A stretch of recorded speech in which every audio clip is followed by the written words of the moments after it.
talk you through the reformer. Now this is an apparatus of equipment that you're going to be using if you're ever teaching a reformer Pilates class. Now for those that do practice on the reformer, they will know how fantastic this piece of equipment is. It is so supportive. It really, really builds the endurance and it builds such a foundation for the body, being your core strength. Now the reformer has many moving parts which I'm going to go in and explain for you guys. To talk you through the reformer, I always address my class by saying, can I just let you know about how to use the bed itself? So the reformer has different parts as mentioned. I always start off with the strap that's at the end of the bed here as well. I make a mention that this is a supporting strap for your feet to be hooked into generally to offer you resistance and support. We move up from that strap here to the platform at the end of the bed. Again, that is your platform. This is cushioned, this is padded. Some platforms might have a bit more of a grip texture depending on what the studio's preference is.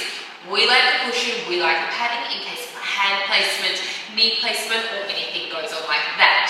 Moving up from your platform is your foot bar. Again, the foot bar is padded and it is cushioned. The foot bar has different notches to bring it into different levels. The reason it comes to different levels is for different alignments. This is your top notch. It comes down, pressing in, nice and secure. Again, I pull it towards me, pull it down again, and I press it away. Now, for this reason, it's in this position, gives me more room to use my platform, and also can support myself there.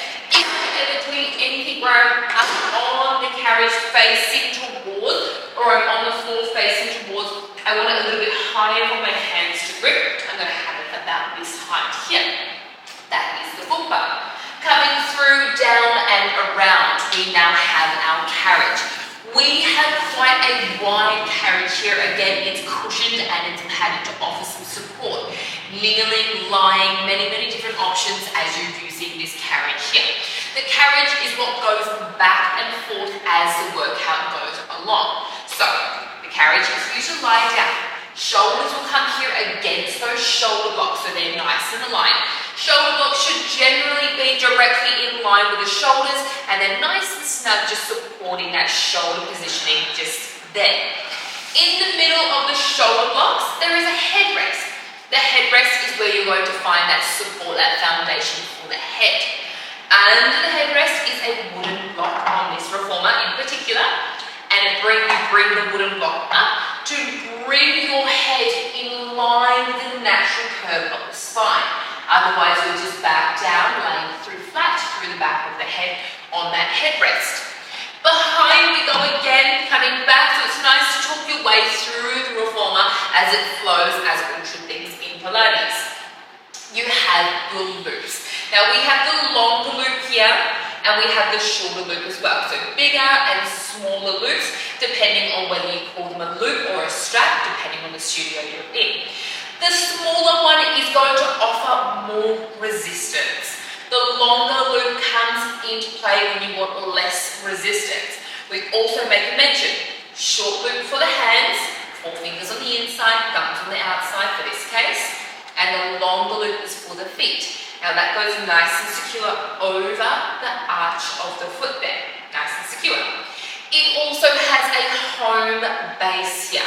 The home base for your straps is on that peg. Again, you don't want to be dropping those on the floor. It's too hard to pick up as the workout goes along. So make a mention, they are there. They are adjustable. There is a pulley system here. The rope comes all the way up and threads through this wheel, this pulley system, which is on a spring itself to make sure that it has mobility as you go through your workouts.